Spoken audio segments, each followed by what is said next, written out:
India TV YouTube channel को subscribe करें और बेल आइकन दबाएं। अभिनेता सिद्धार्थ शुक्ला का आज होगा अंतिम संस्कार। मुंबई के ओशिवारा क्रिमेशन ग्राउंड में होगा दाह संस्कार। मुंबई के कूपर हॉस्पिटल में मोर्चरी के बाहर एम्बुलेंस पहुंचा। सिद्धार्थ शुक्ला के परिजनों के पहुंचते ही सौंपा जाएगा पार्थिव शरीर। कुछ देर बाद सिद्धार्थ शुक्ला के परिजन पार्थिव शरीर को लेने पहुंचेंगे कूपर अस्पताल। अस्पताल में बढ़ाई गई सुरक्षा, किसी गाड़ी को आने की इजाजत नहीं। सिद्धार्थ का पार्थिव शरीर सुबह 11 बजे अस्पताल से घर आएगा। कुछ देर अंतिम दर्शन के लिए रखा जाएगा। अभी कूपर हॉस्पिटल में है पार्थिव शरीर। सिद्धार्थ शुक्ला का अंतिम संस्कार ब्रह्म कुमारी समाज की विधि से होगा। अंतिम संस्कार से पहले ब्रह्म कुमारी के सदस्य करेंगे शांति पाठ। सिद्धार्थ शुक्ला की पोस्टमार्टम रिपोर्ट आज आएगी। निधन के बाद किया गया था पोस्टमार्टम। ब्रह्म कुमारी सेंटर की प्रमुख ने सिद्धार्थ को किया याद, कहा मेडिटेशन से पूरी तरह से जुड़े हुए थे। राजयोग ध्यान के लिए माउंट आबू भी जाया करते थे। आखिरी बार 19 अगस्त को ब्रह्म कुमारी के सेंटर पर गए थे सिद्धार्थ, बधाई थी राखी। सिद्धार्थ के परिवार से घर जाकर मिले अभिनेता वरुण धवन, संवेदना जाहिर की। अफगानिस्तान में आज हो सकता है नई सरकार का ऐलान। तालिबान के सर्वोच्च नेता मुल्ला हबीबुल्लाह हो सकते हैं सरकार के मुखिया। रिपोर्ट के मुताबिक राष्ट्रपति भवन में शपथ ग्रहण समारोह की तैयारी शुरू हो गई है। आज जुमे की नमाज के बाद हो सकता है सरकार के गठन का ऐलान। तालिबान के सह संस्थापक मुल्ला अब्दुल गनी बरादर को बनाया जा सकता है प्रधानमंत्री या फिर राष्ट्रपति। विदेश मंत्रालय की भी सौंपी जा सकती है जिम्मेदारी। तालिबान संस्थापक मुल्ला उमर के बेटे मुल्ला याकूब भी सरकार में हो सकते हैं शामिल। हक्कानी नेटवर्क के नेता सिराजुद्दीन हक्कानी को भी शामिल किए जाने की चर्चा। अमेरिकी विदेश मंत्री एंटनी ब्लिंकन ने मुलाकात की विदेश सचिव हर्षवर्धन श्रृंगला से। द्विपक्षीय संबंधों के साथ ही अफगानिस्तान के हालात पर चर्चा की। तालिबान के साथ बातचीत पर विदेश मंत्रालय का बयान, हमारा फोकस है अफगानिस्तान की धरती का इस्तेमाल भारत के खिलाफ आतंकी गतिविधियों के लिए ना हो। अफगानिस्तान में सरकार गठन पर एमईए का बयान, तालिबान के साथ बैठक में इस पर कोई बातचीत नहीं हुई। काबुल में अमेरिकी ड्रोन हमले से एक ही परिवार के 10 लोगों की मौत, परिवार ने की अमेरिका से माफीनामे की मांग। अफगानिस्तान के हेरात में महिलाओं का प्रदर्शन, तालिबान सरकार की नई कैबिनेट में महिलाओं को शामिल करने की मांग। तालिबान के लड़ाकों ने काबुल में निकाली परेड, अफगानिस्तान के राष्ट्रीय टीवी पर हुआ प्रसारण। परेड में तालिबान के कमांडो हुए शामिल। जम्मू कश्मीर के पुंछ में सेना ने घुसपैठ की कोशिश की नाकाम, जवानों की फायरिंग में आतंकी भागे। कश्मीर घाटी में आज भी इंटरनेट बंद। अलगाववादी नेता सैयद अली शाह गिलानी के निधन के बाद अफवाह की आशंका को देखते हुए लगाई गई है पाबंदी। मुंबई के पालघर में समंदर में संदिग्ध बोट दिखने के बाद हड़कंप मचा। हेलीकॉप्टर के जरिए बोट की जांच की गई। खराब मौसम के कारण हो सकी थी बोट की पहचान। पंजाब विधानसभा का एक दिन का विशेष सत्र आज। श्री गुरु तेग बहादुर जी के 400वें प्रकाश पर्व के मौके पर उनके जीवन पर होगी चर्चा। विधानसभा के विशेष सत्र से पहले अकाली दल का प्रदर्शन, बैनर लेकर पहुंचे विक्रम मजीठिया। अकाली नेताओं ने स्पेशल सेशन के नाम पर खाना पूर्ति करने का आरोप लगाया। कांग्रेस नेता राजकुमार वेरका ने मजीठिया की बैनर लहराने पर जताई आपत्ति, का बेअदबी करने वाले तख्ती लेकर आए। आज के दिन नाटकबाजी का क्या मतलब? कांग्रेस नेता सुखपाल खेरा ने कहा, दिल्ली के बॉर्डर पर बैठे किसानों ने दी है शहादत, मोदी सरकार को नहीं पड़ा कोई फर्क। पंजाब विधानसभा के विशेष सत्र से पहले कांग्रेस ने जारी किया व्हिप, सभी विधायकों को हर हाल में सदन में मौजूद रहने को कहा। 17 सितंबर को पीएम मोदी के जन्मदिन पर बीजेपी किसान मोर्चा देश भर में करेगा कार्यक्रम। हर जिले में मनाया जाएगा किसान जवान सम्मान दिवस। 17 सितंबर को यूपी के सभी जिलों में होगा बड़ा कार्यक्रम। कृषि क्षेत्र में ऐतिहासिक भूमिका निभाने वाले किसानों, पूर्व सैनिकों और उनके परिजनों को किया जाएगा सम्मानित। दुर्गा के रूप में नजर आएंगे बंगाल के मुख्यमंत्री ममता बनर्जी। हाथों में अस्त्रों के बजाय ममता सरकार की 10 योजनाओं के नाम होंगे। मूर्तिकार मिंटू पाल बना रहे हैं प्रतिमा। ममता के दुर्गा रूप में प्रतिमा बनाने पर बीजेपी ने जताई आपत्ति, मां दुर्गा का अपमान बताया। बीजेपी नेता अमित मालवीय ने ट्वीट कर ममता पर बोला हमला, कहा चुनाव के बाद की हिंसा में मारे गए मासूम बंगालियों के खून से रंगे हुए हैं उनके हाथ। शाह मुनव्वर राणा को इलाहाबाद हाईकोर्ट के लखनऊ बेंच से नहीं मिली कोई राहत। महर्षि वाल्मीकि की तुलना तालिबान से करने के मामले में गिरफ्तारी पर रोक और एफआईआर रद्द करने से इनकार। मुनव्वर राणा को हाईकोर्ट से राहत नहीं मिलने पर बोले यूपी के डिप्टी सीएम केशव प्रसाद मौर्य, कहा सस्ती लोकप्रियता और तालिबानी चेहरा बनने के लिए दिया था बयान। महाराष्ट्र के सीएम उद्धव ठाकरे ने आज बुलाई सर्वदलीय बैठक, मराठा और ओबीसी आरक्षण को लेकर होगी चर्चा। सामना ने ही राहुल गांधी की तारीफ की, महंगाई को लेकर राहुल की टिप्पणी को सराहा, कहा राहुल की दागी मिसाइल से सरकार की किलेबंदी रह गई। राष्ट्रीय मुद्दों पर आंदोलन की योजना बनाने के लिए कांग्रेस ने 9 सदस्यों की बनाई कमेटी, दिग्विजय सिंह करेंगे अध्यक्षता। महाराष्ट्र के पूर्व गृह मंत्री अनिल देशमुख के वकील आनंद डागा और सब इंस्पेक्टर अभिषेक तिवारी को 2 दिन की सीबीआई हिरासत। आनंद डागा पर जांच को प्रभावित करने का आरोप। कांग्रेस से बीजेपी में आए पुरंदेश्वरी ने छत्तीसगढ़ के बस्तर में दिया विवादित बयान, कहा आप थूकेंगे तो बघेल और उनकी पूरी कैबिनेट बह जाएगी। छत्तीसगढ़ बीजेपी की प्रभारी है पुरंदेश्वरी। बीजेपी कार्यकर्ताओं के 3 दिन के चिंतन शिविर के समापन समारोह में बयान दिया।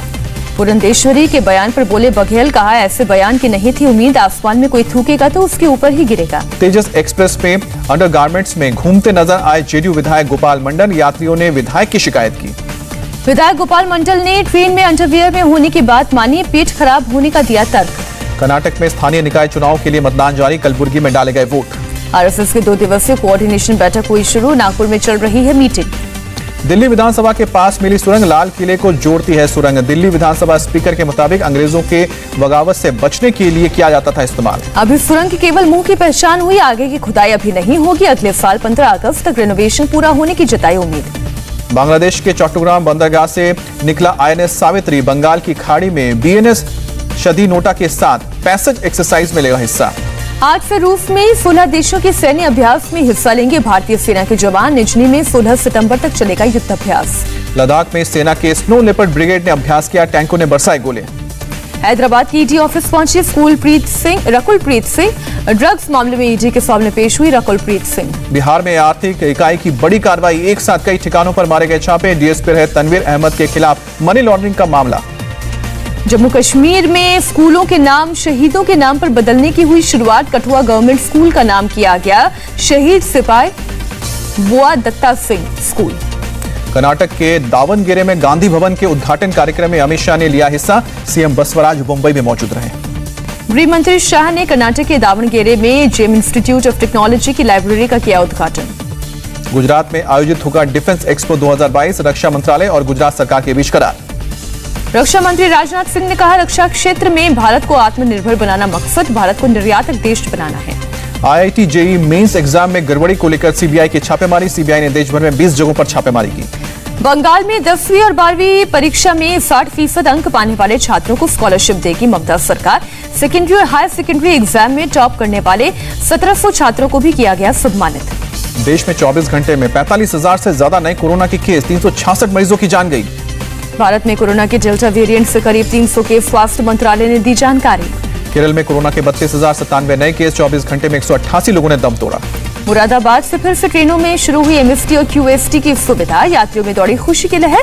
कोरोना महामारी के कारण बंद थी एमएसटी और क्यूएसटी की सुविधा। देश में वैक्सीनेशन का आंकड़ा पहुंचा 67 करोड़ के पार, स्वास्थ्य मंत्रालय ने जानकारी दी। देश में अगस्त महीने में वैक्सीनेशन का बना रिकॉर्ड, 18 करोड़ 38 लाख से ज्यादा लोगों को लगे टीके। बंगाल के बीरभूम में वैक्सीन लेने के लिए आपस में भिड़े लोग जमकर चले, लात घुसे, पुलिस के पहुंचने पर शांत हुए लोग। झारखंड के दुमका में वैक्सीनेशन के लिए एक शख्स ने की स्वास्थ्य कर्मी की पिटाई, आरोपी के खिलाफ दर्ज केस। दिल्ली पुलिस के स्पेशल सेल ने बड़ी मात्रा में जिंदा कारतूस बरामद किए, 200 कारतूस और 5 पिस्तौल जब्त किए। पुलिस ने एक आरोपी को गिरफ्तार किया। चंबा में पिकअप ट्रक फिसलने के कारण हुआ खतरनाक हादसा, 3 लोगों की हुई मौत, मरने वाले में थे सेब व्यापारी। पंजाब के मोगा में किसानों और पुलिस के बीच झड़प हुई, एक डीएसपी 2 इंस्पेक्टर सहित 5 पुलिस वाले घायल हुए। भगदड़ में किसानों को भी आई चोट। सुखबीर बादल की रैली का विरोध कर रहे थे किसान, पुलिस ने रोका तो भड़क गए किसान, पुलिस ने किया वाटर कैनन का इस्तेमाल। किसानों के पथराव से कई गाड़ियों को नुकसान पहुंचा, 1 दर्जन से ज्यादा कारों में तोड़फोड़ की गई। सैकड़ों अज्ञात लोगों के खिलाफ जानलेवा हमला और नेशनल हाईवे एक्ट के तहत मामला दर्ज। मुंबई के माहिम बीच का हुआ मेकओवर, कूड़े और गंदगी की जगह जिम के सामान ने ली, एक्सरसाइज करते नजर आए लोग। असम पुलिस पर एटलॉन्ग के जेसीबी ऑपरेटर के अपहरण का आरोप लगा। मिजोरम के कोलासिब जिले के डिप्टी कमिश्नर ने पत्र लिखकर आरोप लगाया। ग्रेटर नोएडा में एनजीटी के मानकों का उल्लंघन पर 4 संस्थाओं पर नोएडा अथॉरिटी ने 3 लाख रुपए का किया जुर्माना। दोबारा गलती पाए जाने पर जुर्माने की रकम को दोगुनी करने की दी चेतावनी। विशाखापट्टनम में परिवार ने नवजात बच्चे को झाड़ियों में छोड़ा, लोगों की सूचना देने के बाद पुलिस ने बच्चे को बचाया। अमेरिका में तूफानी जेट से मौत का आंकड़ा बढ़ना जारी। न्यूयॉर्क में अपने अपार्टमेंट और कारों में फंसकर 46 लोगों की गई जान, केवल न्यूयॉर्क सिटी में गई 13 लोगों की जान। तूफान के बाद न्यूयॉर्क सिटी के अंडरग्राउंड ट्रेन सर्विस को भी सस्पेंड किया गया। चलती ट्रेन के ऊपर झरने की तरह बहा पानी। अचानक सैलाब आने से न्यूयॉर्क में करीब आधा दर्जन अंडरग्राउंड ट्रेन फंसी, यात्रियों को किया गया रेस्क्यू। अमेरिका के न्यू जर्सी में भी कम से कम 23 लोगों की मौत। मैरीलैंड से कनेक्टिकट तक जाने के लिए लोगों को जान तक गंवानी पड़ी। पेंसिल्वेनिया के 5 स्टार होटल में भरा कई फीट तक पानी, होटल में फंसे लोगों का नाव के जरिए हुआ रेस्क्यू। तूफान की वजह से पेंसिल्वेनिया में 12 लोगों की मौत। उत्तर कोरिया के शासक किम जोंग उन अधिकारियों से अपने स्टाइल में कोरोना को फैलाने से रोकने को कहा। उत्तर कोरिया ने ठुकराई है वैक्सीन की पेशकश। जापान के पीएम ने इस्तीफे के दिए संकेत, इस महीने के अंत में लिबरल डेमोक्रेटिक पार्टी के नेता पद का नहीं लड़ेंगे चुनाव। स्पेन में बाढ़ और बारिश के बाद नजर आ रहे तबाही के निशान, तेज धार में बहकर पार्किंग से समंदर किनारे पहुंची कार, 3 फीट तक घरों में घुसा पानी। इजरायल की सीमा पर सैकड़ों फिलिस्तीनियों का प्रदर्शन, नाकाबंदी को समाप्त करने की मांग, फायरिंग और गोलीबारी में 5 लोग घायल। बोलीविया में एक जोड़े ने रचाई अनोखी शादी, समुद्र तल से करीब 21,000 फीट ऊपर पहाड़ में निभाई रस्में, पहाड़ पर चढ़ने में लगी 3 दिन। टोक्यो पैरालंपिक खेलों में भारत को मिला एक और पदक। हाई जंप के T64 मुकाबले में प्रवीण कुमार ने जीता सिल्वर मेडल। पीएम मोदी ने दी बधाई। गोल्ड मेडल जीतने के बाद अविनी लेखरा ने एक बार और पदक की उम्मीद बढ़ाई। 50 मीटर निशानेबाजी में फाइनल में पहुंची। टोक्यो पैरालंपिक में नोएडा के डीएम सुहास सिलवाई ने बैडमिंटन के सिंगल मुकाबले में इंडोनेशियाई खिलाड़ी को 21-6, 21-12 से हराया। सेमीफाइनल में पहुंचे, पदक की तरफ बढ़ाया एक और कदम। और तरुण ढिल्लों भी टोक्यो पैरालंपिक में पुरुष सिंगल्स के सेमीफाइनल्स में पहुंचे। भारत के लिए पदक की उम्मीद। पैरालंपिक खेलों से लौटे कुछ खिलाड़ियों का दिल्ली एयरपोर्ट पर जोरदार स्वागत। जैवलिन थ्रो में सिल्वर जीतने वाले देवेंद्र झाझरिया ने प्रदर्शन की तरह स्वागत ऐतिहासिक बताया। जैवलिन थ्रो में गोल्ड मेडल जीतने वाले सुमित अंटिल भी लौटे। गर्मजोशी के साथ स्वागत हुआ। टोक्यो पैरालंपिक के बैडमिंटन मिक्स डबल्स में प्रमोद भगत और पलक कोहली ने दिया मुस्कुराने का मौका। थाईलैंड की जोड़ी को हराकर सेमीफाइनल में पहुंची। दी ओवल टेस्ट के पहले दिन खेल खत्म होने तक इंग्लैंड ने 3 विकेट पर 53 रन बनाए। भारतीय गेंदबाजों ने दिए शुरुआती झटके। भारतीय बल्लेबाज एक बार फिर पहली पारी में बड़ा स्कोर बनाने में नाकाम हुए। 191 रनों पर सिमटी भारत की पारी। भारत की तरफ से विराट कोहली और शार्दुल ठाकुर की टिककर कैच गए हैं बल्लेबाजी। कोहली ने 50 और शार्दुल ठाकुर ने 57 रनों की पारी खेली। शेयर बाजार में आई बाहर। सेंसेक्स पहली बार पहुंचा 58,000 के पार। ओ माई गॉड 2 की कहानी इंडियन एजुकेशन सिस्टम के मुद्दों पर होगी आधारित। पंकज त्रिपाठी ने शुरू की फिल्म की शूटिंग। वरुण धवन की फिल्म जुग जुग जियो में हुई एलान नेरोजी की एंट्री। एलनास को सीक्रेट गेम से मिली थी पहचान। 4 साल बाद बॉलीवुड में वापसी करेंगे दीपिका पादुकोण। 550 करोड़ की लागत से बनेगी फिल्म।